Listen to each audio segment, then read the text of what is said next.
Di baliknya itu ada sistem yang rumit banget gitu ya. Tapi saking rumitnya itu bisa saling berhubung, saling terhubung dan eh, apa namanya?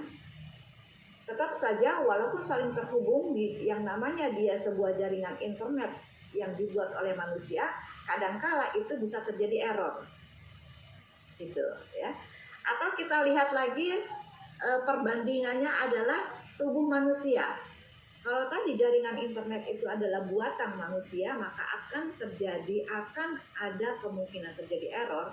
Tapi kalau kita bayangkan tubuh manusia, kita ini juga berlapis-lapis ya, dari mulai kulit juga ada lapisannya ya. Kemudian otot, tulang ya. Otot itu kemudian dibalut lagi oleh daging, tulang ya. Kemudian ada saraf ya, sistem saraf otak, kita lihat bagaimana itu ada sinap-sinapnya, luar biasa sekali jaringan otak itu ya. Kemudian ada DNA. Nah, lapis demi lapis ini yang Allah buat gitu, dan semua sistemnya sinkron bekerja supaya kita tetap hidup ya. Kira-kira bisa error nggak? Ada kalanya bisa, kalau kita walaupun itu adalah buatan manusia, buatan Allah ya, tapi ketika manusia tidak menjaganya, maka tubuh manusia pun bisa terjadi error. Yaitu yang disebut dengan penyakit ya, ada penyakit jantung, penyakit paru, penyakit diabetes dan lain sebagainya, ginjal ya. Itu karena bukan ciptaan Allahnya yang nggak bagus, bukan, tapi kita sebagai manusia yang tidak merawatnya. Nah, artinya Allah sedang kasih tahu nih dari penggalan ayat pertama atau bagian pertama ini, bahwa hidupmu itu nggak random. Ada desain yang berlapis-lapis di baliknya, luar biasa gitu ya. Nah, intinya kita ada lapis-lapisnya gitu ya. Sama seperti langit ya, tujuh langit berlapis-lapis ya. Kemudian yang selanjutnya adalah ma taro fi khalqir rahmani min tafawut. Kamu tidak akan melihat cacat celah dalam ciptaan Ar-Rahman, ya. Kenapa Allah pakai nama Ar-Rahman di sini? Ya. Yang menunjukkan maha kasihnya Allah. Kenapa nggak pakai nama yang lain? Ya. Ini bukan sekedar tentang ketelitian desain, gitu ya, tapi tentang kasih sayang Allah yang tertuang dalam setiap detail penciptaannya. Contoh simpel ya. Contoh simpel itu matahari terbit atau matahari diciptakan oleh Allah itu bukan sekedar untuk keindahannya. Jadi artinya Allah menciptakan matahari ya karena untuk indah, bukan, tapi Allah menciptakan matahari karena Allah punya kasih sayang kepada kita dan menjadikan matahari itu sumber energi hidup. Ya, kita bisa bayangkan kalau matahari itu hanya sekedar hiasan di langit gitu ya, nggak ada fungsinya, ya nggak ada sumber kasih sayang Allah di situ ya, jadi hanya sekedar itu. Tapi luar biasanya gitu ya, karena disebutnya tadi ada kata Ar-Rahman gitu ya, ada kata mata rofi holkir rohman diminta tafawut, maka kamu tidak akan melihat cacat celah dalam ciptaan Ar-Rahman gitu ya. Nah, contoh lain adalah air hujan. Air hujan itu bukan sekedar siklus alam, tapi bentuk rahmat dari kasih sayang Allah yang untuk manusia, di mana dengan air hujan itu bisa menyuburkan bumi. Dan kemudian yang luar biasanya lagi adalah oksigen yang kita hirup setiap hari, setiap menit, setiap detik ya. Itu Allah ciptakan dengan gratis, nggak pakai token, dan dengan selalu aksesnya gampang gitu ya. Nah, kalau ini buatan manusia itu kan kayaknya pasti ada errornya ya, atau setidaknya ada maintenance cost-nya, tadi ada perawatan. Tapi kan ciptaan Allah itu tidak, ya pasti ada zero errornya dan kemudian ada zero downtime-nya. Jadi nggak akan rusak gitu ya.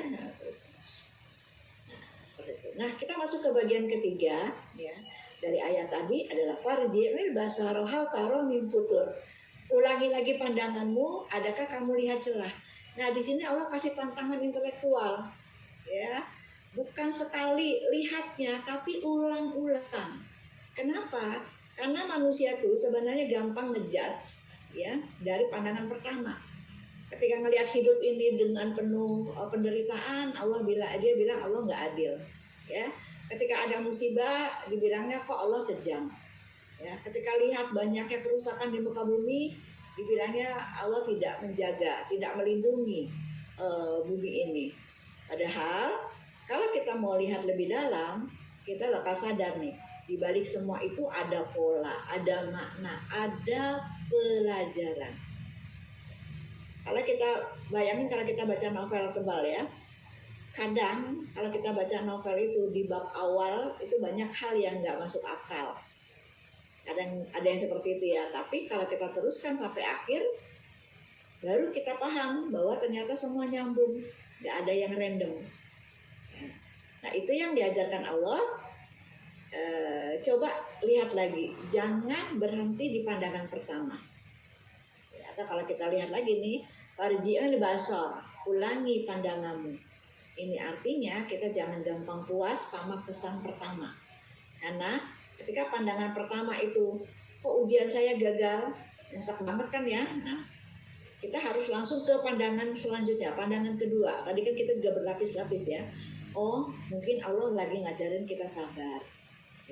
Oh, mungkin Allah lagi ngajarin kita untuk lebih rajin dan giat lagi belajar. Dan kemudian pandangan ketiga lagi, mungkin ada jalan lain lebih baik, yang lebih sesuai dengan takdir saya. Mungkin bisa lihat lagi pandangan yang keempat dan seterusnya gitu ya. Kadang kita perlu lihat lagi biar ngerti mana yang lebih dalam. Sebenarnya ada satu lagu yang bagus ya, yang mungkin teman-teman masih ingat lagunya Sherina gitu ya. Lihat segalanya lebih dekat gitu ya. Bener gak tuh lagunya? Dan kau akan mengerti. Intinya begitu. Kalau kita lihat lebih dekat, artinya adalah lebih dalam, maka kita akan ngerti, oh ternyata di balik semua ini ada sesuatu yang lebih indah gitu. Jadi tiga bagian ini kalau dirangkum, langit berlapis-lapis, maka rangkumannya itu adalah hidupmu itu punya desain multi layer loh gitu ya, dan bukan kebetulan. Kemudian kalau yang poin keduanya itu nggak ada celah, maka benar semua ciptaan Allah itu nggak ada yang error, dan semuanya penuh kasih sayang Allah atau rahmat tadi ya, rahmat. Kemudian yang ketiga, lihat lagi, jangan cepat nyimpulin. Kadang kita butuh pandangan kedua, ketiga buat ngerti makna sejati. Nah, terakhir ya untuk latihan kita ya, 3 latihan sederhana dari ayat ketiga ini. Yang pertama, latihan untuk melihat kedua kali. Gimana caranya? Setiap ada masalah, tanya sudut pandang lain apa yang bisa aku ambil. Ada apa di balik peristiwa ini? Ada apa di balik masalah ini? Gitu ya. Kita lihat, tanya atau lihat untuk kedua kalinya. Kemudian yang kedua, pindai syukur harian. Artinya kita unduh ya. Setiap malam cari 3 hal yang sempurna dalam hidup kita. Nafas lancar, nggak sesak nafas, mata bisa melihat jernih, hati masih bisa merasa, dan lain sebagainya. Ya, apapun ya, jadi bisa dipraktekkan nih teman-teman di rumah. Kita buat jurnal syukur harian setiap malam. Kita cari 3 hal aja deh yang bisa membuat kita merasa bersyukurnya luar biasa ya. Dan yang ketiga, biasakan Masya Allah ya, ucapkan Masya Allah. Karena setiap lihat hal yang bagus, maka kita ucapkan Masya Allah, biar otak terbiasa menghargai keindahan, bukan fokus kepada celah. Nah, jadi aplikasi nyatanya seperti apa ya, kalau kita sedang kecewa dengan dunia ini gitu ya, dengan sistem yang berada di negeri ini gitu ya, ingat bahwa Allah itu mendesain alam semesta aja sempurna, apalagi cuma sistem bikinan manusia itu pasti bisa diperbaiki. Kalau misalnya kita lagi stres, lagi minder, lagi insecure ya, ketika kita lihat tubuh kita gitu ya, tidak sesempurna yang ada di medsos gitu ya, tidak sekinclong orang-orang yang ada di media sosial gitu ya. Itu sebenarnya harus kita akui bahwa tubuh kita ini adalah desain masterpiece yang luar biasa. Jadi kalau kita mau memikirkan saja bagaimana Allah menciptakan tubuh kita, itu kita pasti geleng-geleng kepala, luar biasa. nggak usah jauh-jauh ya, sistem peredaran darah aja, jantung, paru-paru, jantung itu, jantung, paru-paru, seluruh tubuh jantung. Nah itu kita lihat bagaimana mereka bekerja, itu sistem aliran darah.